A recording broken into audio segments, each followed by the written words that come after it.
ಎಲ್ಲರಿಗೂ ನಮಸ್ಕಾರ. ನಾನು ನಿಮ್ಮ ಪ್ರೊಫೆಸರ್ ಪ್ರಿಯಾಂಕಾ ಕುಲಕರ್ಣಿ. ಇವತ್ತಿನ ಒಂದು ವಿಡಿಯೋ ತುಂಬಾ ಮಹತ್ವದ ವಿಡಿಯೋ ಆಗಿದೆ. ಯಾಕಂದ್ರೆ ನಿಮಗೆಲ್ಲ ಗೊತ್ತಿರುವ ಹಾಗೆ ಕೆಸೆಟ್‌ನ ನೋಟಿಫಿಕೇಶನ್ ಔಟ್ ಆಗಿದೆ. ಮೊದಲೇ ಪ್ರಾಧಿಕಾರ ತಿಳಿಸಿದ ಹಾಗೆ 11th ಅಕ್ಟೋಬರ್‌ಗೆ ನಿಮ್ಮ ಎಕ್ಸಾಮ್ ಇರಲಿದೆ. ಡೇಟಲ್ಲಿ ಯಾವುದೇ ಚೇಂಜಸ್ ಆಗಿಲ್ಲ. ಆದ್ರೆ ಇವತ್ತಿನ ವಿಡಿಯೋದಲ್ಲಿ ನಾವು ಯಾವ ರೀತಿ ಫಾರ್ಮ್ ಅನ್ನ ಫಿಲ್ ಮಾಡಬೇಕು, ಅದೇ ರೀತಿ ಯಾವ ಯಾವ ಸಬ್ಜೆಕ್ಟ್ಸ್ ಅಲ್ಲಿ ನೀವು ಫಾರ್ಮ್ ಫಿಲ್ ಮಾಡಬಹುದು, ಏನು ನಿಮ್ಮ ಕ್ವಾಲಿಫಿಕೇಶನ್ ಇರಬೇಕು, ಫೀಸ್ ಯಾವ ರೀತಿ ಇರುತ್ತೆ, ಎಲ್ಲವನ್ನು ಕೂಡ ಡೀಟೇಲ್ ಆಗಿ ನೋಡಲಿದ್ದೇವೆ. ವಿಡಿಯೋವನ್ನ ಕೊನೆವರೆಗೂ ನೋಡಿ. ಯಾಕಂದ್ರೆ ತುಂಬಾ ಸ್ಟೂಡೆಂಟ್ಸ್ ಮಾಡುವಂತ ಒಂದು ಮಿಸ್ಟೇಕ್ ಅಂದ್ರೆ ಏನು, ಫಾರ್ಮ್ ಫಿಲ್ ಮಾಡೋಕ್ಕಿಂತ ಮೊದಲು ನೋಟಿಫಿಕೇಶನ್ ನ ಡಿಟೇಲ್ ಆಗಿ ಓದೋದಿಲ್ಲ. ಹೀಗಾಗಿ ಯಾವುದೋ ಒಂದು ಮಿಸ್ಟೇಕ್ ಇಂದಾಗಿ ಅವರಿಗೆ ಎಕ್ಸಾಮ್‌ಗೆ ಅಟೆಂಡ್ ಆಗಕ್ಕಾಗೋದಿಲ್ಲ, ಅಥವಾ ಎಕ್ಸಾಮ್ ಕ್ಲಿಯರ್ ಮಾಡಿದ ಮೇಲೂ ಕೂಡ ಡಾಕ್ಯುಮೆಂಟ್ ವೆರಿಫಿಕೇಶನ್ ಅಲ್ಲಿ ಪ್ರಾಬ್ಲಮ್ ಆಗಿ ಕೆಸೆಟ್ ಸರ್ಟಿಫಿಕೇಟ್ ನಿಮ್ಗೆ ಸಿಗದೇ ಇರಬಹುದು. ಹೀಗಾಗಿ ನೀವು ಮಾಡಬೇಕಾದಂತಹ ಮೊದಲ ಒಂದು ಕೆಲಸ ಅಂದ್ರೆ ಏನು, ನೋಟಿಫಿಕೇಶನ್ ಅನ್ನ ಡಿಟೇಲ್ ಆಗಿ ಅರ್ಥ ಮಾಡ್ಕೊಳ್ಬೇಕು.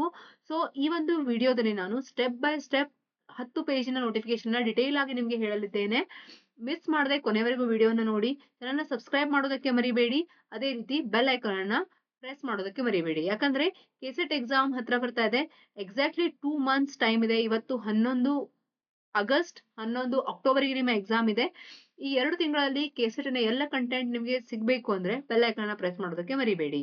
ನೋಡಿ, ಈ ನೋಟಿಫಿಕೇಶನ್ ನಿನ್ನೆ ಅಂದ್ರೆ 10 ಆಗಸ್ಟ್‌ಗೆ ರಿಲೀಸ್ ಆಗಿದೆ. ಈ ನೋಟಿಫಿಕೇಶನ್ ಅನ್ನ ಅರ್ಜಿ ಹಾಕೋದಕ್ಕೆ ಅಂದ್ರೆ ಆನ್‌ಲೈನ್ ಮೂಲಕ ಅರ್ಜಿ ಸಲ್ಲಿಸೋದಕ್ಕೆ ಪ್ರಾರಂಭದ ದಿನಾಂಕ ನಿನ್ನೆಯಿಂದನೇ ಸ್ಟಾರ್ಟ್ ಆಗಿದೆ. ಅಂದ್ರೆ 10ನೇ ಆಗಸ್ಟ್ ಇಂದ 5 ಸೆಪ್ಟೆಂಬರ್ ವರೆಗೂ. ಪ್ರಾರಂಭ ದಿನಾಂಕ 10th ಆಗಸ್ಟ್. ಅದೇ ನೀವು ಎಲ್ಲಿಯವರೆಗೆ ಅರ್ಜಿನ ಸಲ್ಲಿಸಬಹುದು? 5 ಸೆಪ್ಟೆಂಬರ್ ವರೆಗೂ ಅರ್ಜಿನ ಸಲ್ಲಿಸಬಹುದು. ಅದೇ ರೀತಿ 6 ಸೆಪ್ಟೆಂಬರ್ ವರೆಗೂ ನೀವು ಫೀ ಅನ್ನ ಪಾವತಿಸಬಹುದು. ಸೊ 6ನೇ ತಾರೀಕಿನವರೆಗೆ ವೇಟ್ ಮಾಡಕ್ಕೆ ಹೋಗ್ಬೇಡಿ. Last day is 5th September ಅಂತ ಹೇಳ್ತಾ ಇದೀನಿ.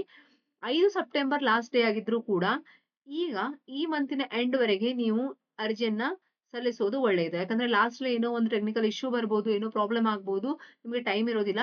ಈಗಲೇ ಒಂದ್ಸಲ ಫಾರ್ಮ್ ಫಿಲ್ ಮಾಡೋದಕ್ಕೆ ಟ್ರೈ ಮಾಡಿದಾಗ ಏನಾದ್ರೂ ನಿಮ್ಗೆ ಇಶ್ಯೂಸ್ ಬಂದ್ರೆ ಅದಕ್ಕೆ ಸಾಲ್ವ್ ಮಾಡೋದಕ್ಕೆ ಟೈಮ್ ಇರುತ್ತೆ. ಸೊ 10ನೇ ತಾರೀಕಿಗೆ ನಿಮ್ಮ ಫಾರ್ಮ್ ಫಿಲ್ಲಿಂಗ್ ಸ್ಟಾರ್ಟ್ ಆಗ್ತಾ ಇದೆ. 5 ಸೆಪ್ಟೆಂಬರ್ ವರೆಗೂ ನೀವು ಫಾರ್ಮ್ ಅನ್ನ ಫಿಲ್ ಮಾಡಬಹುದು.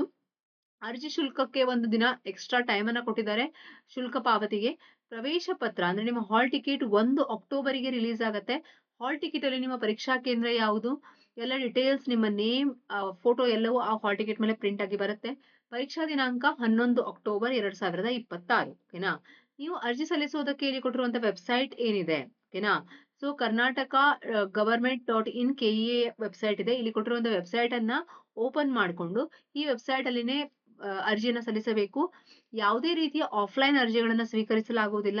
ಈ ಒಂದು ಪಾಯಿಂಟ್ ಅನ್ನ ಗಮನ ಇಟ್ಟು ನೋಡ್ಕೊಳ್ಬೇಕು. ಯಾಕಂದ್ರೆ ತುಂಬಾ ಸ್ಟೂಡೆಂಟ್ಸ್ ಏನ್ ಮಾಡ್ತೀರಾ, ಯಾವ್ದೋ ಬೇರೆ ವೆಬ್ಸೈಟ್ ಅಲ್ಲಿ ಎಲ್ಲೋ ಹೋಗಿ ಅರ್ಜಿ ಸಲ್ಲಿಸಿದೀವಿ ಅನ್ಕೊಳ್ತೀರಾ. ಬಟ್ ಆಫಿಷಿಯಲ್ ವೆಬ್ಸೈಟ್ ಇಲ್ಲಿ ಏನ್ ಕೊಟ್ಟಿದ್ದಾರೆ, this is the official website and you must apply for KSET exam in this website only. ಓಕೆನಾ?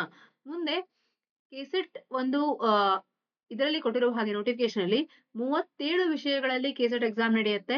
ಆ 37 ವಿಷಯಗಳನ್ನು ಹೊರತುಪಡಿಸಿ ಉಳಿದ ಏನು ವಿಷಯಗಳಿದೆ ಆ ವಿಷಯಗಳಿಗೆ ನೀವು ನೆಟ್ ಎಕ್ಸಾಮ್‌ಗೆ ಅಪ್ಲೈ ಮಾಡಬೇಕು. ಇಲ್ಲಿ ಕೊಟ್ಟಿರುವಂತಹ ವಿಷಯಗಳ ಪಟ್ಟಿ ಇದೆ. 7 ಮತ್ತು 8ರಲ್ಲಿ ಈ ಒಂದು ಪುಟ ಸಂಖ್ಯೆ 7 ಮತ್ತು 8ರಲ್ಲಿ ಯಾವ ಯಾವ ಸಬ್ಜೆಕ್ಟ್ಸ್ ಅಲ್ಲಿ ಕೆಸೆಟ್ ಎಕ್ಸಾಮ್ ನಡೆಯುತ್ತೆ ಅಂತ ಕೊಟ್ಟಿದ್ದಾರೆ. ಅದನ್ನ ನಿಮ್ಗೆ ನಾನು ಡಿಟೇಲ್ ಆಗಿ ಹೇಳ್ತೀನಿ. ಅದನ್ನ ಬಿಟ್ಟು ಉಳಿದ ಎಲ್ಲ ಎಕ್ಸಾಮ್‌ಗಳನ್ನು ಕೂಡ ನೀವು ನೆಟ್ ಎಕ್ಸಾಮ್ ಅಲ್ಲಿ ಅಪ್ಲೈ ಮಾಡಬೇಕು. ನೆಟ್ ಎಕ್ಸಾಮ್ ಅನ್ನೇ ಕ್ಲಿಯರ್ ಮಾಡ್ಕೊಳ್ಬೇಕಾಗತ್ತೆ. ಸೆಟ್ ಎಕ್ಸಾಮ್ ಅಲ್ಲಿ ಆ ವಿಷಯಗಳನ್ನ ಕನ್ಸಿಡರ್ ಮಾಡಿಲ್ಲ ಅಂತ. ನೋಡಿ, ಮುಂದೆ ಏನ್ ಹೇಳ್ತಾ ಇದ್ದಾರೆ, ನೀವು ಕೆಸೆಟ್ ಎಕ್ಸಾಮ್ ಅನ್ನ ಕ್ಲಿಯರ್ ಮಾಡಿದರೆ, ಓಕೆನಾ, ಅರ್ಹತೆ ಪಡೆದ ಮೇಲೆ ನೀವು ಯಾವುದೇ ವಿಶ್ವವಿದ್ಯಾನಿಲಯ, ಪ್ರಥಮ ದರ್ಜೆ ಕಾಲೇಜು, ಉನ್ನತ ಶಿಕ್ಷಣ ಸಂಸ್ಥೆ, ಸರ್ಕಾರಿ ಇರ್ಬೋದು, ಅನುದಾನಿತ ಇರ್ಬೋದು, ಖಾಸಗಿ ಇರ್ಬೋದು, ಅವುಗಳಲ್ಲಿ ಸಹಾಯಕ ಪ್ರಾಧ್ಯಾಪಕರಾಗಿ ಸೇವೆ ಸಲ್ಲಿಸಲು ಅರ್ಹರಾಗ್ತೀರಾ ಅಂತ. ಓಕೆನಾ? ಅದೇ ರೀತಿ ಮುಂದೆ ನಿಮ್ಮ ಒಂದು ರಿಸರ್ವೇಶನ್‌ಗೆ ನೀವು ಅಪ್ಲೈ ಮಾಡ್ತಾ ಇದ್ರೆ, ಲೈಕ್ ಪಿಡಬ್ಲ್ಯೂಡಿ ಅಂದ್ರೆ ವಿಕಲಚೇತನ, ತೃತೀಯ ಲಿಂಗಿ, ಪರಿಶಿಷ್ಟ ಜಾತಿ ಪಂಗಡಗಳಿಗೆ ಸೇರಿದವರಾಗಿದ್ರೆ, ಪ್ರವರ್ಗ 1, 2, ಅದೇ ರೀತಿ 3, ಓಕೆನಾ, ಎ, ಬಿ ಈ ಒಂದು ಪ್ರವರ್ಗಗಳಿಗೆ ಸೇರಿದವರಾಗಿದ್ರೆ ನಿಮ್ಮ ಒಂದು ರಿಸರ್ವೇಶನ್ ಸರ್ಟಿಫಿಕೇಟ್ ಅಂದ್ರೆ ಕಾಸ್ಟ್ ಸರ್ಟಿಫಿಕೇಟ್ ಏನಿರುತ್ತೆ ಅದನ್ನ ನೀವು ಹೊಂದಿರಬೇಕು. ಓಕೆನಾ? ಅದರ ವ್ಯಾಲಿಡಿಟಿ ಇರಬೇಕು. ಅದನ್ನ ನೀವು ಹೊಂದಿರಬೇಕು. ಅದೇ ರೀತಿ ಕಾಸ್ಟ್ ಅಲ್ಲಿ ಒಂದು ಇಂಪಾರ್ಟೆಂಟ್ ಪಾಯಿಂಟ್ ಅನ್ನು ನೀವು ಕನ್ಸಿಡರ್ ಮಾಡಬೇಕು. ಸೆಂಟ್ರಲಿನ ಕಾಸ್ಟ್ ಲಿಸ್ಟ್ ಬೇರೆ ಇರುತ್ತೆ, ಸ್ಟೇಟಿನ ಕಾಸ್ಟ್ ಲಿಸ್ಟ್ ಬೇರೆ ಇರುತ್ತೆ. ಅಂದ್ರೆ ಕೆಲವೊಂದು ಕಾಸ್ಟ್ ಸೆಂಟ್ರಲ್ ಅಲ್ಲಿ ಎಸ್ಸಿ ಅಥವಾ ಎಸ್ಟಿ, ಒಬಿಸಿ ಅಲ್ಲಿ ಇನ್ಕ್ಲೂಡ್ ಆಗ್ತಾ ಇದ್ರು ಕೂಡ ಸ್ಟೇಟ್ ಲಿಸ್ಟ್ ಅಲ್ಲಿ ಆ ಕಾಸ್ಟ್ ಬೇರೆ ಕೆಟಗರಿಯಲ್ಲಿ ಸೇರ್ತಾ ಇರತ್ತೆ. ಸೊ ನಿಮ್ಮ ಒಂದು ಕಾಸ್ಟ್ ಇಲ್ಲಿ ಏನ್ ಹೇಳ್ತಾ ಇದ್ದಾರೆ ನೋಡಿ, ಕರ್ನಾಟಕ ಸರ್ಕಾರದ ಹಿಂದುಳಿದ ವರ್ಗಗಳ ಪಟ್ಟಿಯಲ್ಲಿರುವಂತಿರಬೇಕು. ಈ ಒಂದು ಪಟ್ಟಿನ ನೀವು ಡೌನ್ಲೋಡ್ ಮಾಡ್ಕೊಳ್ಬೇಕು. ಆ ಕಾಸ್ಟ್ ಸರ್ಟಿಫಿಕೇಟ್, ಆ ಲಿಸ್ಟ್ ಅಲ್ಲಿ ನಿಮ್ಮ ಕಾಸ್ಟ್ ಇರಬೇಕು. ಆ ಕಾಸ್ಟ್ ಸರ್ಟಿಫಿಕೇಟ್ ನಿಮ್ಮ ಹತ್ರ ಇದ್ರೆ ಮಾತ್ರ ನೀವು ಅರ್ಹರಾಗ್ತೀರಾ. ಓಕೆನಾ. ಮುಂದೆ ಅಭ್ಯರ್ಥಿಗಳು ಯುಜಿಸಿ ಮಾನ್ಯತೆ ಪಡೆದಿರುವ ವಿಶ್ವವಿದ್ಯಾನಿಲಯದಿಂದ, ಅಂದ್ರೆ ಯುಜಿಸಿ ಕಡೆಯಿಂದ ಮಾನ್ಯತೆ ಪಡೆದ ವಿಶ್ವವಿದ್ಯಾನಿಲಯದಿಂದ ನಿಮ್ಮ ಒಂದು ಸ್ನಾತಕೋತ್ತರ ಪದವಿಯನ್ನ, ಪೋಸ್ಟ್ ಗ್ರಾಜುಯೇಷನ್ ಅನ್ನ ನೀವು ಹೊಂದಿರಬೇಕು. ಅದರಲ್ಲಿ 55% ಅಂದ್ರೆ ನೀವು ಜನರಲ್ ಮೆರಿಟ್ ಅವರಾಗಿದ್ರೆ ಮಿನಿಮಮ್ 55% ಇನ್ ಪೋಸ್ಟ್ ಗ್ರಾಜುಯೇಷನ್ ಇರಬೇಕು. ಅದೇ ರೀತಿ ಜನರಲ್ ಮೆರಿಟ್ ಅನ್ನ ಬಿಟ್ಟು ಎಸ್ಸಿ ಎಸ್ಟಿ, ಅದೇ ರೀತಿ ಪ್ರವರ್ಗ 1, 2 ಮತ್ತು 3, ಇತರೆ ಹಿಂದುಳಿದ ವರ್ಗಗಳು, ವಿಕಲಚೇತನರು, ಅದೇ ರೀತಿ ರಿಸರ್ವೇಶನ್ ಇರುವಂತವರಿಗೆ 50% ಇನ್ ಪೋಸ್ಟ್ ಗ್ರಾಜುಯೇಷನ್ ಹೊಂದಿರಬೇಕು. 55% ಜನರಲ್ ಮೆರಿಟಿಗೆ, 50% ಉಳಿದ ವರ್ಗಗಳಿಗೆ ಇರಲಿಲ್ಲ ಅಂದ್ರೆ ನೀವು ಕೆಸೆಟ್ಗೆ ಅಪ್ಲೈ ಮಾಡಿ ಅದನ್ನ ಕ್ವಾಲಿಫೈ ಮಾಡ್ಕೊಂಡ್ರು ಕೂಡ ನಿಮ್ಮ ಒಂದು ಅರ್ಹತೆಯನ್ನ ಅವರು ಪರಿಗಣಿಸೋದಿಲ್ಲ. ಓಕೆನಾ. ಮುಂದೆ ಏನ್ ಹೇಳ್ತಾ ಇದ್ದಾರೆ ನೋಡಿ. ಸ್ನಾತಕೋತ್ತರ ಪದವಿ ಪಡೆದವರು ಹಾಗೂ ಪ್ರಸ್ತುತ ಶೈಕ್ಷಣಿಕ ವರ್ಷದಲ್ಲಿ ವ್ಯಾಸಂಗ ಮಾಡುತ್ತಿರುವವರು, ಅಂದ್ರೆ ನೀವು ಫೈನಲ್ ಇಯರ್ ಥರ್ಡ್ ಅಥವಾ ಫೋರ್ತ್ ಸೆಮಿಸ್ಟರ್ ಅಲ್ಲಿ ಇದ್ದೀರಾ ಅನ್ಕೊಳ್ಳಿ, ನೀವು ಅಪ್ಲೈ ಮಾಡಬಹುದು. ಎಂ.ಕಾಮ್ ಥರ್ಡ್ ಅಥವಾ ಫೋರ್ತ್ ಸೆಮ್ ಅಲ್ಲಿ ಇದ್ದೀರಾ, ಅಂತಿಮ ವರ್ಷದಲ್ಲಿ ಇದ್ದೀರಾ ಅಂದ್ರೆ ಅದೇ ರೀತಿ ಪೂರ್ಣಗೊಳಿಸಿರುವವರು ಅಪ್ಲೈ ಮಾಡಬಹುದು. ಆದ್ರೆ ನೀವು ಪೋಸ್ಟ್ ಗ್ರಾಜುಯೇಷನ್ ಅಲ್ಲಿ ಇದ್ದಾಗ ಕೆಸೆಟ್ಗೆ ಅಪ್ಲೈ ಮಾಡಿ ಕ್ಲಿಯರ್ ಮಾಡಿದ್ರು ಕೂಡ ನಿಮ್ಮ ಎಂ.ಕಾಮ್ ಕಂಪ್ಲೀಟ್ ಆದ ಮೇಲೆ, ನಿಮ್ಮ ರಿಸಲ್ಟ್ ಬಂದ ಮೇಲೆ ನೀವು ಜನರಲ್ ಮೆರಿಟ್ ಅವರಾಗಿದ್ರೆ 55% ಹಾಗೂ ಪರಿಶಿಷ್ಟ ಜಾತಿ ಪಂಗಡ, ಪ್ರವರ್ಗ 1, 2, 3 ಎ, ಬಿ, ವಿಕಲಚೇತನ ಈ ವರ್ಗಗಳಿಗೆ ಸೇರಿದ್ರೆ 50% ಆದ್ರೂ ಆಗಬೇಕು ಪೋಸ್ಟ್ ಗ್ರಾಜುಯೇಷನ್ ಅಲ್ಲಿ. ಅದಾದ ಮೇಲೆ ನಿಮ್ಮ ಕೆಸೆಟ್ ಪ್ರಮಾಣ ಪತ್ರಕ್ಕೆ ಅರ್ಹತೆ ಸಿಗುತ್ತೆ. ಓಕೆನಾ. ಮುಂದೆ ಏನ್ ಹೇಳ್ತಾ ಇದ್ದಾರೆ ನೋಡಿ. ಸ್ನಾತಕೋತ್ತರ ಪದವಿಯಲ್ಲಿ ಅಧ್ಯಯನ ಮಾಡಿರುವ ವಿಷಯಗಳಿಗೆ ಅಪ್ಲೈ ಮಾಡಬೇಕು. ಓಕೆನಾ. ಅದೇ ರೀತಿ ಸ್ನಾತಕೋತ್ತರ ಪದವಿಯನ್ನ ನೀವು 2 ವಿಷಯಗಳಲ್ಲಿ ಪಡೆದಿದ್ದರೆ, ಈಗ ಆಲ್ರೆಡಿ ಹಿಂದೆ ಒಂದು ವಿಷಯದಲ್ಲಿ ನೀವು ಕೆಸೆಟ್ ಅನ್ನ ಕ್ಲಿಯರ್ ಮಾಡಿದ್ರೆ ಅಗೇನ್ ಅದೇ ವಿಷಯಕ್ಕೆ ಅಪ್ಲೈ ಮಾಡಬಾರದು. ಓಕೆನಾ. ಅದೇ ರೀತಿ ಏನ್ ಹೇಳ್ತಾ ಇದ್ದಾರೆ, 1991 ಸೆಪ್ಟೆಂಬರ್ 19ಕ್ಕಿಂತ ಮೊದಲು ಸ್ನಾತಕೋತ್ತರ ಪೂರ್ಣಗೊಳಿಸಿದವರಿಗೆ ಜನರಲ್ ಮೆರಿಟ್ ಆಗಿದ್ರೆ 50% ಆಗಿದ್ರು ಕೂಡ ನೀವು ಅಪ್ಲೈ ಮಾಡಬಹುದು. ಅದೇ ಉಳಿದ ಪ್ರವರ್ಗದವರು 45% ಆಗಿದ್ರು ಕೆಸೆಟ್ಗೆ ಅಪ್ಲೈ ಮಾಡಬಹುದು. ಆದ್ರೆ ಅದಕ್ಕೆ ನಿಮ್ಮ ಒಂದು ಪೋಸ್ಟ್ ಗ್ರಾಜುಯೇಷನ್ 1991 ಸೆಪ್ಟೆಂಬರ್ 19ಗಿಂತ ಮೊದಲಾಗಿರ್ಬೇಕು. ಓಕೆನಾ. ನೆಕ್ಸ್ಟ್, ಸಾಮಾನ್ಯ ವರ್ಗದ ಅಭ್ಯರ್ಥಿಗಳನ್ನು ಹೊರತುಪಡಿಸಿ ಮೀಸಲಾತಿಯನ್ನು ಪಡೆಯಲು ಇಚ್ಛಿಸುವ ಅಭ್ಯರ್ಥಿಗಳು ಆನ್ಲೈನ್ ಅರ್ಜಿಯಲ್ಲಿಯೇ ಸ್ಪಷ್ಟವಾಗಿ ನಮೂದಿಸಬೇಕು. ಅಂದ್ರೆ ನೀವು ಅಪ್ಲೈ ಮಾಡ್ತಾ ಇರ್ಬೇಕಾದ್ರೆ ನಿಮ್ಮ ಹತ್ರ ಸರ್ಟಿಫಿಕೇಟ್ ಇರಬೇಕು. ಆಗ್ಲೇ ನೀವು ಅಪ್ಲೈ ಆ ಕ್ಯಾಟಗರಿಯಲ್ಲಿ ಮಾಡ್ಬೇಕು. ಅಂದ್ರೆ ಕೆಲವೊಬ್ರು ಏನ್ ಮಾಡ್ತಾರೆ, ಅಪ್ಲೈ ಮಾಡ್ತಾರೆ ಜನರಲ್ ಮೆರಿಟ್ ಅಲ್ಲಿ, ಆಮೇಲೆ ರಿಸಲ್ಟ್ ಬಂದ ಮೇಲೆ ನೀವು ಏನು ಮಾಡಕ್ಕೆ ಬರೋದಿಲ್ಲ. ರಿಸಲ್ಟ್ ಬಂದ್ಮೇಲೆ for example 160 marks for general merit ಇದೆ, 150 ಮಾರ್ಕ್ಸ್ ಫಾರ್ SC ST ಇದೆ, ನಿಮಗೆ 155 ಮಾರ್ಕ್ಸ್ ಬಂದಿದೆ, ನೀವು ಅಪ್ಲೈ ಮಾಡುವಾಗ ಜನರಲ್ ಮೆರಿಟ್ ಮಾಡಿದೀರಾ, but you belongs to SC ST category. Result ಬಂದ್ಮೇಲೆ ನಂದು SC ST ಗಿಂತ ಜಾಸ್ತಿ ಕಟ್ ಆಫ್ ಬಂದಿದೆ, ಇವಾಗ ನಾನು ಏನ್ ಮಾಡಕ್ಕಾಗತ್ತಾ? ನೋ. ನೋಡಿ, ಆ ಒಂದು ಪ್ರಾಧಿಕಾರ ಕೊಟ್ಟಿರುವಂತಹ, ಹೌದಾ, ನಿಮ್ಮ ಹತ್ರ ಸರ್ಟಿಫಿಕೇಟ್ ಇರಬೇಕು. ಅದರ ಜೊತೆಗೆ ನೀವು ವಿವಾಹಿತ ಅಭ್ಯರ್ಥಿ ಆಗಿದ್ದಲ್ಲಿ, ಓಕೆನಾ, ಮಹಿಳಾ ಅಭ್ಯರ್ಥಿ ಆಗಿದ್ದಲ್ಲಿ, ವಿವಾಹಿತ ಅಭ್ಯರ್ಥಿ ಆಗಿದ್ದಲ್ಲಿ ನಿಮ್ಮ ಒಂದು ಜಾತಿ ಪ್ರಮಾಣ ಪತ್ರ ಏನಿದೆ ಅದು ಪತಿಯ ಹೆಸರಿನಲ್ಲಿ ಅಥವಾ ಗಂಡನ ಹೆಸರಿನಲ್ಲಿ ಇರಬೇಕು ಅಂತ ಹೇಳ್ತಾ ಇದ್ದಾರೆ. ನೋಡಿ ಇಲ್ಲಿ, ವಿವಾಹಿತ ಮಹಿಳಾ ಅಭ್ಯರ್ಥಿಗಳು ತಮ್ಮ ಹೆಸರಿನೊಂದಿಗೆ ಸದರಿಯವರ ಪತಿಯ ಹೆಸರಿನಲ್ಲಿ ಜಾರಿಯಾದ ಜಾತಿ ಅಥವಾ ಆದಾಯ ಪ್ರಮಾಣ ಪತ್ರವನ್ನು ಪ್ರಾಧಿಕಾರದಿಂದ ಪಡೆಯತಕ್ಕದ್ದು. ಓಕೆನಾ. ಅದರ ಮೇಲೆ RD ನಂಬರ್ ಇರಬೇಕು. ಪ್ರಮಾಣ ಪತ್ರಗಳನ್ನು ಒಂದು ವೇಳೆ ಅದು ಎಕ್ಸ್ಪೈರ್ ಆಗಿದ್ರೆ ತಾವು ಸಲ್ಲಿಸಿದ ಪ್ರಮಾಣ ಪತ್ರಗಳನ್ನು ಪರಿಗಣಿಸಲಾಗುವುದಿಲ್ಲ.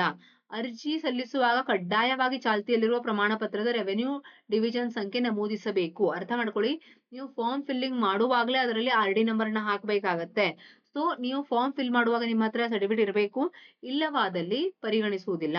ವಿಕಲಚೇತನ ಅಭ್ಯರ್ಥಿಗಳು ಕೂಡ ಹಾಗೆ ಅವರ ಸರ್ಟಿಫಿಕೇಟ್ ಅನ್ನ ಪಡೆದಿರಬೇಕು. ಅದರಲ್ಲಿ ಪರ್ಸೆಂಟೇಜ್ ಆಫ್ ದಟ್ ಹ್ಯಾಂಡಿಕ್ಯಾಪ್ ಇರುವಂತ ಪರ್ಸೆಂಟೇಜ್ ಎಷ್ಟಿದೆ ಅದನ್ನ ನಮೂದಿಸಿರ್ತಾರೆ.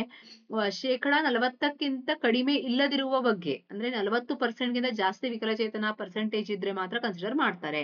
ತೃತೀಯ ಲಿಂಗಿಗೂ ಕೂಡ ಈ ಒಂದು ಜಿಲ್ಲಾ ದಂಡಾಧಿಕಾರಿಗಳು ಅಂದ್ರೆ ನಿಮ್ಮ ಒಂದು DC ಕಡೆಯಿಂದ ಸರ್ಟಿಫಿಕೇಟ್ ಸಿಗುತ್ತೆ, ಅದನ್ನ ಪಡೆದಿರಬೇಕು ಅಂತ ಹೇಳ್ತಾ ಇದ್ದಾರೆ. ಓಕೆನಾ. ಅದೇ ರೀತಿ ಹೊರ ರಾಜ್ಯದ ಅಭ್ಯರ್ಥಿಗಳಿಗೆ ಯಾವುದೇ ರೀತಿಯ ರಿಸರ್ವೇಶನ್ ಇರೋದಿಲ್ಲ. ಹೊರ ರಾಜ್ಯದ ಅಭ್ಯರ್ಥಿಗಳು ಅಂದ್ರೆ ಯಾರು? ಕರ್ನಾಟಕ ಬಿಟ್ಟು ಮಹಾರಾಷ್ಟ್ರ, ಆಂಧ್ರ ಪ್ರದೇಶ್, ಅಕ್ಕಪಕ್ಕದ ರಾಜ್ಯದವರು ಯಾರಾದ್ರೂ ಅಪ್ಲೈ ಮಾಡ್ತಾ ಇದ್ರೆ ಅವರು ಜನರಲ್ ಮೆರಿಟ್ ಅಲ್ಲಿ ಅಪ್ಲೈ ಮಾಡ್ಬೇಕಾಗತ್ತೆ. ಯಾವುದೇ ರೀತಿಯ ರಿಸರ್ವೇಶನ್ ಅವರಿಗೆ ಸಿಗೋದಿಲ್ಲ.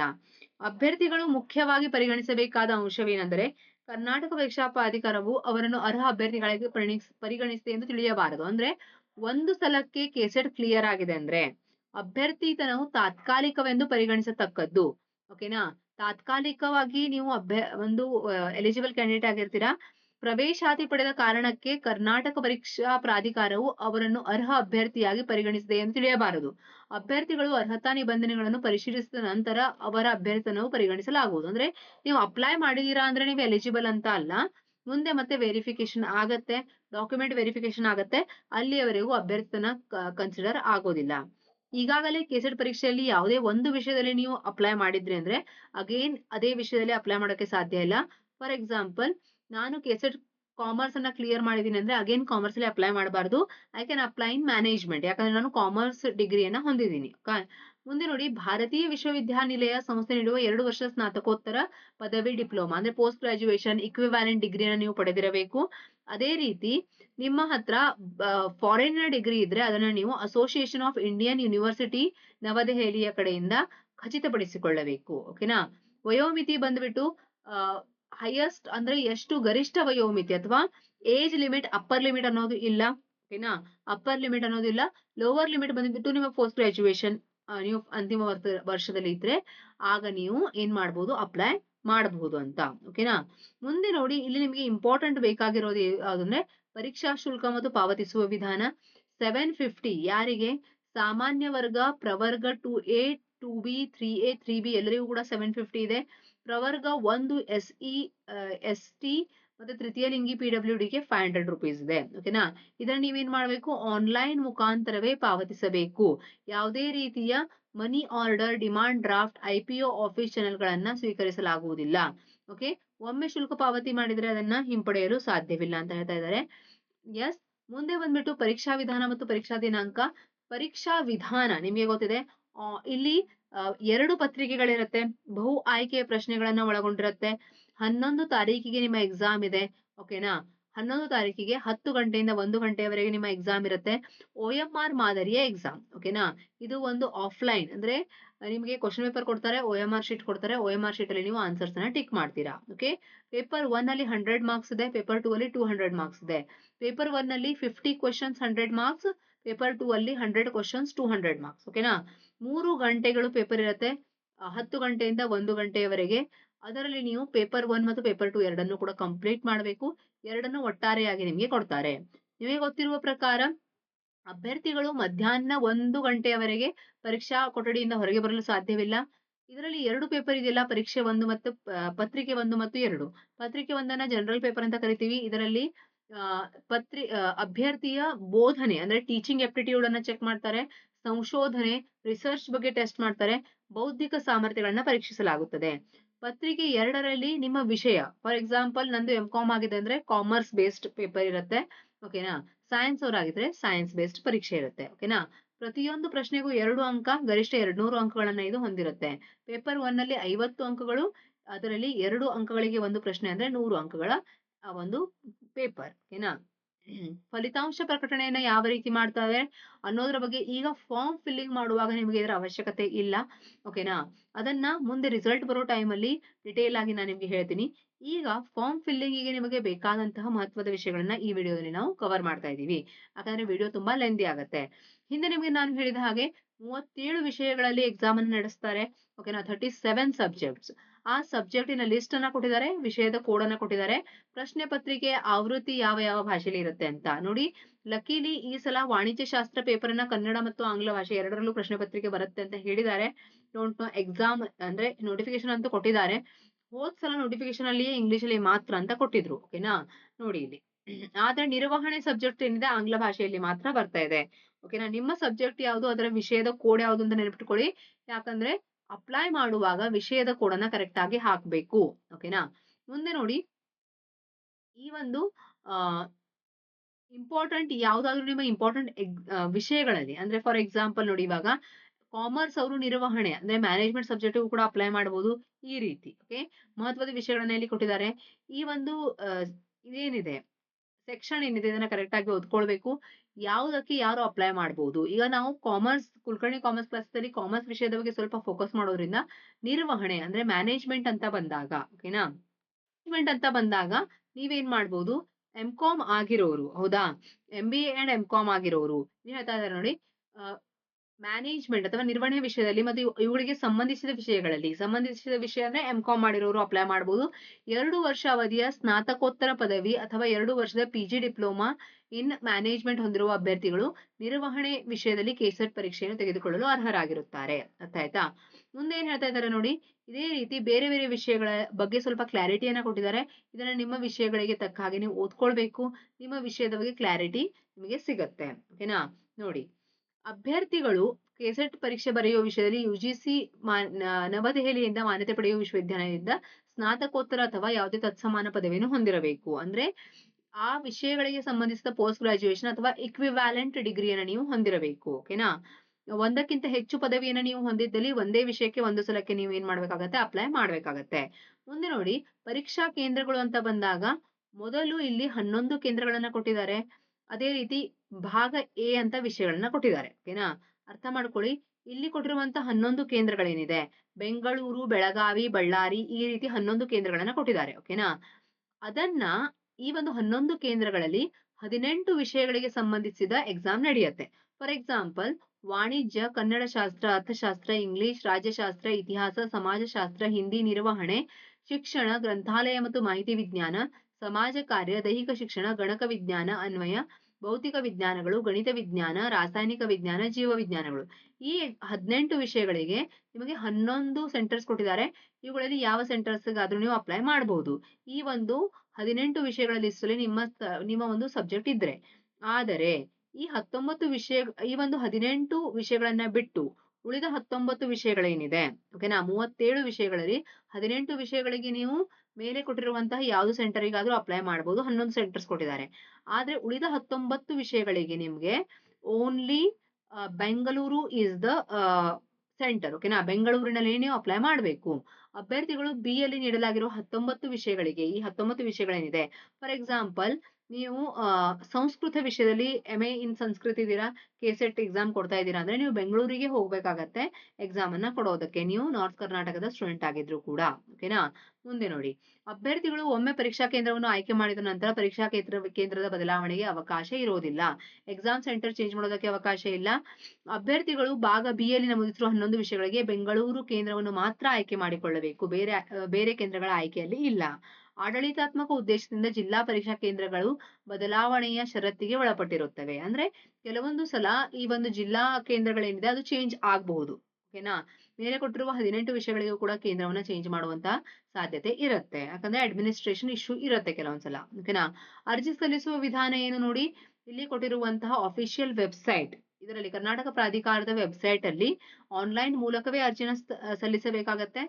ಸಲ್ಲಿಸುವಾಗ ಯಾವುದೇ ರೀತಿಯ ಅನಾನುಕೂಲತೆ ಅಥವಾ ಕೊನೆಯ ನಿಮಿಷದ ತೊಂದರೆಗಳು ಅಥವಾ ಅನಿರೀಕ್ಷಿತ ತೊಂದರೆಗಳನ್ನು ತಪ್ಪಿಸಲು ಅಭ್ಯರ್ಥಿಗಳು ಕೊನೆಯ ದಿನಾಂಕಕ್ಕಾಗಿ ಕಾಯದೆ ಮುಂಚಿತವಾಗಿ ಆನ್ಲೈನ್ ಅರ್ಜಿಯನ್ನು ಸಲ್ಲಿಸಬೇಕು ಅಂತ ಹೇಳ್ತಾ ಇದ್ದಾರೆ. ಓಕೆನಾ? ಯಾವುದೇ ರೀತಿ ಟೆಕ್ನಿಕಲ್ ಇಶ್ಯೂ ಆದ್ರೆ ಅದಕ್ಕೆ ಈ ಒಂದು ಪ್ರಾಧಿಕಾರ ಜವಾಬ್ದಾರವಲ್ಲ ಅಂತ ಸ್ಪಷ್ಟವಾಗಿ ಹೇಳ್ತಾ ಇದ್ದಾರೆ. On your own risk. ಅರ್ಥ ಆಗ್ತಾ ಇದೆಯಾ? ನಿಗದಿತ ವಿವರಗಳೊಂದಿಗೆ ಈ ಕೆಳಗಿನಂತೆ ನೋಂದಾಯಿಸತಕ್ಕದ್ದು. ಅಭ್ಯರ್ಥಿಗಳ ವಿವರ ನಿಮ್ಗೆ ಏನೇನ್ ಬೇಕು ಅದನ್ನ ಹೇಳ್ತಾ ಇದ್ದಾರೆ ನೋಡಿ. ಅಭ್ಯರ್ಥಿಗಳ ವಿವರಗಳು, ನಿಮ್ಮ ಹೆಸರು, ಆಧಾರ್ ಕಾರ್ಡ್ ನಂಬರ್, ಇದೊಂದು ಪರ್ಸನಲ್ ಡೀಟೇಲ್ಸ್ ಏನಿದೆ ಎಲ್ಲವೂ ಇರಬೇಕು. ವಿದ್ಯಾಭ್ಯಾಸ ಅಂದ್ರೆ ನಿಮ್ಮ PG ವರೆಗಿನ ಸರ್ಟಿಫಿಕೇಟ್ಸ್, ಕೆಸೆಟ್ 2026 ಪರೀಕ್ಷೆ ವಿವರ. ಮುಂದುವರೆಸುತ್ತಾ ಅಭ್ಯರ್ಥಿಗಳ ವಿದ್ಯಾರ್ಹತೆ ಕುರಿತಂತೆ ತಾವು PG ಕೋರ್ಸ್ ಅನ್ನು ಉತ್ತೀರ್ಣರಾಗಿರುವ ಬಗ್ಗೆ ಅಥವಾ ಪ್ರಸ್ತುತ ವಿದ್ಯಾಭ್ಯಾಸ ಮಾಡುತ್ತಿರುವವರ ಬಗ್ಗೆ ಮಾಹಿತಿ ಸಲ್ಲಿಸತಕ್ಕದ್ದು. ಓಕೆನಾ? ಕೆಸೆಟ್ ಪ್ರಮಾಣ ಪತ್ರದಲ್ಲಿ ಅಭ್ಯರ್ಥಿಯ ಹೆಸರು, ತಂದೆ ಹೆಸರು ಅಥವಾ ತಾಯಿಯ ಹೆಸರನ್ನು SSLC 10ನೇ ತರಗತಿಯ ಅಂಕಪಟ್ಟಿಯಲ್ಲಿರುವಂತೆ ಮುದ್ರಿಸಲಾಗುವುದರಿಂದ SSLC 10ನೇ ತರಗತಿಯ ಅಂಕಪಟ್ಟಿಯಂತೆ ಅರ್ಜಿಯ ಹೆಸರನ್ನು ನಮೂದು ಮಾಡತಕ್ಕದ್ದು. ಅಂದ್ರೆ 10th ಸರ್ಟಿಫಿಕೇಟ್, ನಿಮ್ಮ ಮ್ಯಾಟ್ರಿಕ್ ಸರ್ಟಿಫಿಕೇಟ್ ಏನಿದೆ ಅದರಲ್ಲಿ ಇರುವಂತೆ ಹೆಸರನ್ನ ನಮೂದಿಸಬೇಕು ಅಂತ ಕೋರಲಾಗ್ತಾ ಇದೆ. ಓಕೆನಾ? ಮುಂದೆ ನೋಡಿ, ಅಂತಿಮವಾಗಿ ಭರ್ತಿ ಮಾಡಿದ ನಮೂದಿ ಪತ್ರಿಕೆಯನ್ನು ಕಡ್ಡಾಯವಾಗಿ ತಮ್ಮ ಬಳಿ ಸಂರಕ್ಷಿಸಬೇಕು. ಅಂದ್ರೆ ನಮೂದು ಪತ್ರ, ಅದೇನು ನಿಮ್ಮ ಕಾಪಿ ಬರುತ್ತೆ, ಅಪ್ಲೈ ಮಾಡಿರುವಂತಹ ಕಾಪಿ, ಅದನ್ನ ನೀವು ಇಟ್ಕೊಳ್ಬೇಕು. ಎಲ್ಲಾ ಸ್ಕ್ಯಾನ್ ಮಾಡಿದ ಪ್ರತಿಗಳು JPEG ಸ್ವರೂಪದಲ್ಲಿರಬೇಕು. ಅಂದ್ರೆ ನೀವೇನು ಮಾರ್ಕ್ಸ್ ಕಾರ್ಡ್ ಗಳನ್ನ ಸ್ಕ್ಯಾನ್ ಮಾಡ್ತೀರಾ, ಅದೇ ರೀತಿ ನಿಮ್ಮ ಕಾಸ್ಟ್ ಸರ್ಟಿಫಿಕೇಟ್ ಅನ್ನ ಸ್ಕ್ಯಾನ್ ಮಾಡ್ತೀರಾ, ಅವುಗಳನ್ನ JPEG ಇದರಲ್ಲಿ, ಅಂದ್ರೆ ನಾವೇನಂತೀವಿ ಫೈಲ್ ಟೈಪ್ ಅಲ್ಲಿ ಅಪ್ಲೋಡ್ ಮಾಡಬೇಕು. ಆನ್ಲೈನ್ ಅರ್ಜಿ ವ್ಯವಸ್ಥೆಯು ನಿರ್ದಿಷ್ಟಗೊಳಿಸುವ ಗಾತ್ರಕ್ಕಿಂತ ಚಿಕ್ಕದಾದ ದೊಡ್ಡದಾದ ಫೈಲ್ಗಳನ್ನು ಅಪ್ಲೋಡ್ ಮಾಡಲು ಅನುಮತಿ ಇರುವುದಿಲ್ಲ. ಅಲ್ಲಿ ನಿಮ್ಗೆ ಅಪ್ಲೈ ಮಾಡುವಾಗ ಅರ್ಥ ಆಗುತ್ತೆ. If you are not expert in this, ಆ ಒಂದು ಸೆಂಟರ್‌ಗೆ ಅಂದ್ರೆ ನಿಮ್ಮ ಒಂದು ನೆಟ್ ಕೆಫೆ ಇರುತ್ತಲ್ಲ, ಅಲ್ಲಿ ಫಾರ್ಮ್ ಫಿಲ್ ಮಾಡ್ತಾರೆ. ಅಲ್ಲಿ ಹೋಗಿ ಈ ಟೆಕ್ನಿಕಲ್ ಇಶ್ಯೂಸ್ ಬರೋದಿಲ್ಲ. ಆದ್ರೆ ನೀವು ಯಾವುದೇ ಒಂದು ನೆಟ್ ಕೆಫೆಗೆ ಹೋಗಿ ಫಾರ್ಮ್ ಅಪ್ಲೈ ಮಾಡ್ತಾ ಇದ್ರು ಕೂಡ ಅವರಿಗೆ ನಿಮ್ಮ ವಿಷಯಗಳ ಬಗ್ಗೆ ನಾಲೆಡ್ಜ್ ಇರೋದಿಲ್ಲ. ನೀವು ಎಂ.ಕಾಮ್ ಗ್ರಾಜ್ಯುಯೇಟ್ ಆಗಿದ್ರೆ ನಿಮ್ಮ ಸಬ್ಜೆಕ್ಟ್ ಕೋಡ್ ಯಾವ್ದು ಹಾಕ್ಬೇಕು, ನಿಮ್ಮ ಕ್ವಾಲಿಫಿಕೇಷನ್ ಏನು, ಅವುಗಳ ಬಗ್ಗೆ ನಿಮ್ಮ ಹೆಸರನ್ನ ಕರೆಕ್ಟ್ ಆಗಿ ಸ್ಪೆಲ್ಲಿಂಗ್ ಹಾಕಿದಾರಾ, 10th ಮಾರ್ಕ್ಸ್ ಕಾರ್ಡ್‌ಗೆ ತಕ್ಕನಾಗಿ ಹೆಸರನ್ನ ಹಾಕಿದಾರಾ, ಅವುಗಳನ್ನ ಕೇರ್‌ಫುಲಿ ನೋಡ್ಕೊಳ್ಳಿ. ಅರ್ಥ ಆಯ್ತಾ? ನೆಕ್ಸ್ಟ್ ಕೆಸೆಟ್ 2026ರ ಪರೀಕ್ಷೆಗೆ ನಿಗದಿಪಡಿಸಲಾದ ಶುಲ್ಕವನ್ನು ಆನ್‌ಲೈನ್ ಮೂಲಕವೇ ಪಾವತಿಸತಕ್ಕದ್ದು. ಇದನ್ನ ನಿಮ್ಗೆ ಹೇಳಿದೆ. ಕೆಇಎ ಅಂತರ್ಜಾಲದ ಮೂಲಕವೇ ಡೌನ್‌ಲೋಡ್ ಮಾಡತಕ್ಕದ್ದು. ಪ್ರವೇಶ ಪತ್ರವನ್ನು ಕೂಡ ಕೆಇಎಯಲ್ಲಿಯೇ ನೀವು ಡೌನ್‌ಲೋಡ್ ಮಾಡ್ತೀರಾ. ಹಾರ್ಡ್ ಕಾಪಿಯನ್ನ ಕೆಇಎಯಿಂದ ನೀಡಲಾಗುವುದಿಲ್ಲ. ಅಂದ್ರೆ ನೀವೇ ಕಲರ್ ಪ್ರಿಂಟ್‌ಔಟ್ ಅನ್ನ ತೆಗೆದುಕೊಳ್ಬೇಕು. ಅಭ್ಯರ್ಥಿಗಳು ತಪ್ಪದೇ ಮಾನ್ಯವಾದ ಭಾವಚಿತ್ರವಿರುವ ಗುರುತಿನ ಪುರಾವೆ ಮತ್ತು ಪ್ರವೇಶ ಪತ್ರದೊಂದಿಗೆ ಪರೀಕ್ಷಾ ಕೇಂದ್ರಕ್ಕೆ ನಿಗದಿತ ಸಮಯಕ್ಕಿಂತ 2 ಗಂಟೆ ಮುಂಚಿತವಾಗಿ ಹಾಜರಾಗತಕ್ಕದ್ದು. ಅಂದ್ರೆ 10 ಗಂಟೆಗೆ ನಿಮ್ಮ ಎಕ್ಸಾಮ್ ಇದೆ ಅಂದ್ರೆ 8 ಗಂಟೆಗೆ ನೀವಲ್ಲಿ ಹಾಜರಿರತಕ್ಕದ್ದು. ನಿಮ್ಮ ಒಂದು ಹಾಲ್ ಟಿಕೆಟ್ ಪ್ಲಸ್ ನಿಮ್ಮ ಆಧಾರ್ ಕಾರ್ಡ್ ಅಥವಾ ಪ್ಯಾನ್ ಕಾರ್ಡ್ ಅಂತಹ ಒಂದು ಪ್ರೂಫ್ ಅನ್ನು ತಗೊಂಡು ಫೋಟೋ ತಗೊಂಡು ಅಲ್ಲಿಗೆ ನೀವು ಹಾಜರಾಗತಕ್ಕದ್ದು ಅಂತ. ಲಾಸ್ಟ್ ಅಲ್ಲಿ ನಾವು ಸಾಮಾನ್ಯ ಸೂಚನೆಗಳನ್ನ ನೋಡ್ತಾ ಇದ್ದೀವಿ. ಓಕೆನಾ? ಈ ಸಾಮಾನ್ಯ ಸೂಚನೆಗಳು ನಮ್ಗೆ ಗೊತ್ತಿರಬೇಕು. ನೋಡಿ ತುಂಬಾ ಇಂಪಾರ್ಟೆಂಟ್, ಸ್ವಲ್ಪ ಫೋಕಸ್ ಮಾಡ್ತಾ ಹೋಗ್ಬೇಕು. ಅಭ್ಯರ್ಥಿಗಳು ಪ್ರವೇಶ ಪತ್ರವನ್ನು ಪ್ರಾಧಿಕಾರದ ವೆಬ್‌ಸೈಟ್‌ನಿಂದ ಡೌನ್‌ಲೋಡ್ ಮಾಡಿಕೊಳ್ಳಬೇಕು. ಅದರಲ್ಲಿ ಮುದ್ರಿತವಾಗಿರುವ ಎಲ್ಲಾ ವಿವರಗಳನ್ನು ಪರಿಶೀಲಿಸಿ ಪರೀಕ್ಷಾ ಕೇಂದ್ರವನ್ನು ಖಚಿತಪಡಿಸಿಕೊಳ್ಳಬೇಕು. ಅಂದ್ರೆ 1 ಅಕ್ಟೋಬರಿಗೆ ನಿಮ್ಮ ಎಕ್ಸಾಮ್ ಹಾಲ್ ಟಿಕೆಟ್ ಬರುತ್ತೆ. ಅದನ್ನ ಡೌನ್‌ಲೋಡ್ ಮಾಡ್ಕೊಳ್ತೀರಾ. ಅದರಲ್ಲಿರುವ ಡೀಟೇಲ್ಸ್ ಅನ್ನ ಓದ್ಕೊಳ್ಬೇಕು. ಪ್ರವೇಶ ಪತ್ರದ ಜೊತೆಯಲ್ಲಿ ಮುದ್ರಿತವಾದ ಸೂಚನೆಯನ್ನು ಡೌನ್‌ಲೋಡ್ ಮಾಡಿಕೊಂಡು ತಪ್ಪದೇ ಓದಿ. ಅಂದ್ರೆ ಹಾಲ್ ಟಿಕೆಟಿನ ಒಂದು ಪೇಜ್ ಇರುತ್ತೆ. ಅದ್ರ ಜೊತೆಗೆ ಇನ್ಸ್ಟ್ರಕ್ಷನಿನ ಪೇಜ್ ಕೂಡ ಬರುತ್ತೆ. ಅದನ್ನು ಕೂಡ ಡೌನ್‌ಲೋಡ್ ಮಾಡ್ಕೊಂಡು ಓದಬೇಕು. ತಪ್ಪು ಉತ್ತರಗಳಿಗೆ ಋಣಾತ್ಮಕ ಮೌಲ್ಯಮಾಪನವಿರುವುದಿಲ್ಲ. ಅರ್ಥ ಮಾಡ್ಕೊಳ್ಳಿ. ಕೆಸೆಟ್ ಎಕ್ಸಾಮ್ ಅಲ್ಲಿ ನೋ ನೆಗೆಟಿವ್ ಮಾರ್ಕಿಂಗ್. ಓಕೆ? ಕೇವಲ ಕೆಸೆಟ್ 2026 ಪರೀಕ್ಷೆಗೆ ಹಾಜರಾದ ಮಾತ್ರಕ್ಕೆ ಅಭ್ಯರ್ಥಿಯನ್ನು ಪಡೆದಿದ್ದೇವೆಂದು ಅಭ್ಯರ್ಥಿಗಳು ಭಾವಿಸಬಾರದು. ನೀವು ಅಪ್ಲೈ ಮಾಡಿದೀರಾ, ಅಟೆಂಡ್ ಆಗಿದೀರಾ ಅಂದ್ರೆ ನೀವು ಕ್ವಾಲಿಫೈ ಆದ ಹಾಗೆ ಅಲ್ಲ. ಅದನ್ನ ಮುಂದೆ ನೀವು ಎಕ್ಸಾಮ್ ಕ್ಲಿಯರ್ ಮಾಡಿ ನಿಮ್ಮ ಡಾಕ್ಯುಮೆಂಟ್ ವೆರಿಫಿಕೇಶನ್ ಆದ ಮೇಲೆ ಅದು ಫೈನಲ್ ಆಗುತ್ತೆ. ಯಾವುದೇ ಎಲೆಕ್ಟ್ರಾನಿಕ್ ಉಪಕರಣಗಳು, mobile phone, Bluetooth, gadget, marker, calculator ಇದ್ಯಾವುದು ಅಲ್ಲಿ ಏನಾಗೋದಿಲ್ಲ ಹೇಳಿ ಅಲೌ ಇರೋದಿಲ್ಲ. ಈ ಮೇಲಿನ ಯಾವುದೇ ವಸ್ತುಗಳನ್ನು ಸಂರಕ್ಷಿಸಿಡಲು ಕೂಡ ಪರೀಕ್ಷಾ ಕೇಂದ್ರದಲ್ಲಿ ಜಾಗ ಇರೋದಿಲ್ಲ. ಅಭ್ಯರ್ಥಿಗಳು ಪರೀಕ್ಷಾ ಕೊಠಡಿಯ ಒಳಗೆ ಯಾವುದೇ ರೀತಿಯ ಕೈಗಡಿಯಾರಗಳನ್ನು ತೆಗೆದುಕೊಂಡು ಹೋಗೋ ಹಾಗಿಲ್ಲ. ಓಕೆನಾ? ಬೆಲ್‌ಗಳನ್ನ ಬಾರಿಸ್ತಾರೆ. ಅವುಗಳ ಬೇಸಿಸ್ ಮೇಲೆ ನೀವು ಅರ್ಥ ಮಾಡ್ಕೊಳ್ಬೇಕು. ಅರ್ಥ ಆಯ್ತಾ? ಸೊ ಈ ಒಂದು ಇನ್ಸ್ಟ್ರಕ್ಷನ್ಸ್ ಏನಿದೆ ಇದೆಲ್ಲವೂ ಕೂಡ ನಿಮ್ಮ ಹಾಲ್ ಟಿಕೆಟ್ ಮೇಲೆ ಬರುತ್ತೆ. ಅದನ್ನ ನಿಮಗೆ ನಾನು ಎಕ್ಸಾಮ್ ಬಂದಾಗ ಹೇಳ್ತೀನಿ. ಈಗ ನಿಮಗೆ ಪರೀಕ್ಷೆಗೆ ಫಾರ್ಮ್ ಅಪ್ಲೈ ಮಾಡೋದಕ್ಕೆ, ಓಕೆನಾ? ಫಾರ್ಮ್ ಅಪ್ಲೈ ಮಾಡೋದಕ್ಕೆ ಏನೇನು ಬೇಕು ಅದನ್ನ ಮಾತ್ರ ನೀವೇನ್ ಮಾಡ್ಕೊಳ್ಳಿ, ನೋಡ್ಕೊಳ್ಳಿ. ಫಾರ್ಮ್ ಫಿಲ್ ಮಾಡೋದಕ್ಕೆ ಈ ಯಾವುದೇ ಇನ್ಸ್ಟ್ರಕ್ಷನ್ಸ್ ನಿಮ್ಗೆ ಬೇಡ. ಲಾಸ್ಟ್ ಅಲ್ಲಿ ಕೊಟ್ಟಿರುವ ಇನ್ಸ್ಟ್ರಕ್ಷನ್ಸ್ ಏನಿದೆ, ದೀಸ್ ಆರ್ ಫಾರ್ ಏನ್ ಹೇಳಿ ಯೋರ್ ಎಕ್ಸಾಮ್ ಡೇ. ಹೌದಾ? ನಿಮ್ಮ ಎಕ್ಸಾಮ್ ಡೇ ಇನ್ಸ್ಟ್ರಕ್ಷನ್ಸ್ ಇದು, not your form filling instructions. So ಈಗ ನೀವು ನೆನಪಿಟ್ಕೊಳ್ಬೇಕಾಗಿರೋದೇನು, ಮೊದಲನೇದಾಗಿ ಲಾಸ್ಟ್ ಡೇಟ್ ವರೆಗೂ ಕಾಯೋದಕ್ಕೆ ಹೋಗ್ಬೇಡಿ. ಎರಡನೇದಾಗಿ ಡಾಕ್ಯುಮೆಂಟ್ಸ್ ಅನ್ನ ಪ್ರಿಪೇರ್ ಮಾಡ್ಕೊಳ್ಳಿ. ಓಕೆನಾ? ಆನ್ ಟೈಮ್ ಡಾಕ್ಯುಮೆಂಟ್ಸ್ ಅನ್ನ ಪ್ರಿಪೇರ್ ಮಾಡ್ಕೊಳ್ಬೇಕು. ನಿಮ್ಮ ಕಾಸ್ಟ್ ಸರ್ಟಿಫಿಕೇಟ್, ನಿಮ್ಮ ಒಂದು ಮಾರ್ಕ್ಸ್ ಕಾರ್ಡ್‌ಗಳಾಗಿರಬಹುದು. ಅದೇ ರೀತಿ ಮೂರನೇದಾಗಿ ಆ ಒಂದು ಫೋಟೋ ಮತ್ತೆ ನಿಮ್ಮ ಸಿಗ್ನೇಚರ್‌ಗಳನ್ನ ಪ್ರಾಪರ್ ಆಗಿ ಅಲ್ಲಿ ಕೊಟ್ಟಿರುವಂತಹ ಸೈಜ್ ಅಲ್ಲಿ ಅಪ್ಲೈ ಮಾಡಬೇಕು. ಅರ್ಥ ಆಗ್ತಾ ಇದೆಯಾ? ನಿಮ್ಮ ಸಬ್ಜೆಕ್ಟ್ ಕೋಡನ್ನ ಒಂದು ಕಡೆಗೆ ಬರ್ಕೊಳ್ಳಿ. ನಿಮ್ಮ 10th ಮಾರ್ಕ್ಸ್ ಕಾರ್ಡ್ ಮೇಲೆ ಯಾವ ರೀತಿ ನಿಮ್ಮ ಹೆಸರು ಇದೆಯಲ್ಲ ಅದೇ ರೀತಿ ಅಪ್ಲೈ ಮಾಡಬೇಕು. ಯಾರು ಮಹಿಳಾ ಅಭ್ಯರ್ಥಿಗಳು ಮ್ಯಾರಿಡ್ ಇದ್ದೀರಾ ಅವರು ನಿಮ್ಮ ಪತಿಯ ಹೆಸರಿನಲ್ಲಿ ಕಾಸ್ಟ್ ಮತ್ತೆ ಇನ್ಕಮ್ ಸರ್ಟಿಫಿಕೇಟ್ ಅನ್ನ ತೆಗೆದುಕೊಂಡು ಅದನ್ನೇ ಅಲ್ಲಿ ಅಪ್ಲೋಡ್ ಮಾಡಬೇಕು. ಸ್ಕ್ಯಾನ್ಡ್ ಕಾಪಿಯನ್ನ ಹಾಕಬೇಕು. ಓಕೆನಾ? ಧನ್ಯವಾದಗಳು. ಫಾರ್ಮ್ ಫಿಲ್ಲಿಂಗ್ ಬಗ್ಗೆ ಯಾವುದೇ ಡೌಟ್ ಇದ್ರೆ ನೀವು ಕಮೆಂಟ್ ಬಾಕ್ಸ್ ಅಲ್ಲಿ ತಿಳಿಸೋದಕ್ಕೆ ಮರಿಬೇಡಿ. ಅದೇ ರೀತಿ ಕೆಸೆಟ್ ಕಾಮರ್ಸ್ ಪ್ರಿಪರೇಷನ್‌ಗಾಗಿ ಕುಲಕರ್ಣಿ ಕಾಮರ್ಸ್ ಕ್ಲಾಸಸ್ ಅನ್ನ ಸಬ್ಸ್ಕ್ರೈಬ್ ಮಾಡೋದಕ್ಕೆ ಮರಿಬೇಡಿ. ಧನ್ಯವಾದಗಳು. ಮುಂದಿನ ತರಗತಿಯಲ್ಲಿ ಮತ್ತೆ ಭೇಟಿಯಾಗೋಣ.